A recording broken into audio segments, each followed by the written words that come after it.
In number 17, we have another chance here to write an equation for a line. This time we're given two things, a point on the line at 5,4 and then the slope of the line, which is 4. So this would be a positively sloping line. It would be great if I could plug it into my slope-intercept form, y equals mx plus b. We'd love to have it in that form, typically the easiest to use, easiest to see graphically. The problem is we can't do that in this case because we're missing something. Even though we have the slope of the line, what we don't have is the b value. We're not given the point where it crosses the y-axis. So instead of using the slope-intercept form, we're going to use another form for a line called point-slope form, because we're given a point and we're given a slope. And with those two things, we can find the equation of a line in this format. This is point-slope form. What this says is we're going to take our y and our x for every coordinate, and those two remain the same.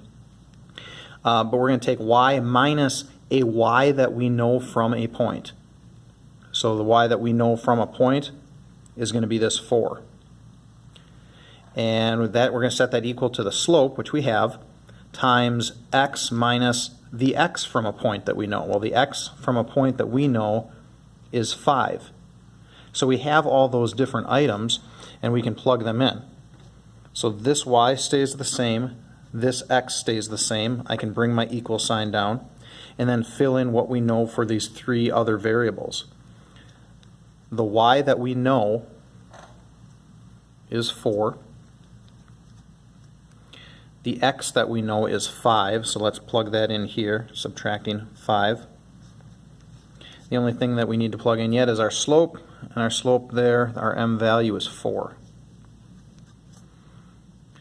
So this is the equation of the line that contains the point 5,4 and has a slope of 4. You might be wondering, well, shouldn't we distribute this 4 and change this into 4x minus 20? That would work. It'd still give you the line, but typically we leave it in this format because knowing that it's point-slope form, it allows us to pick out the fact that we know this goes through the point 5,4.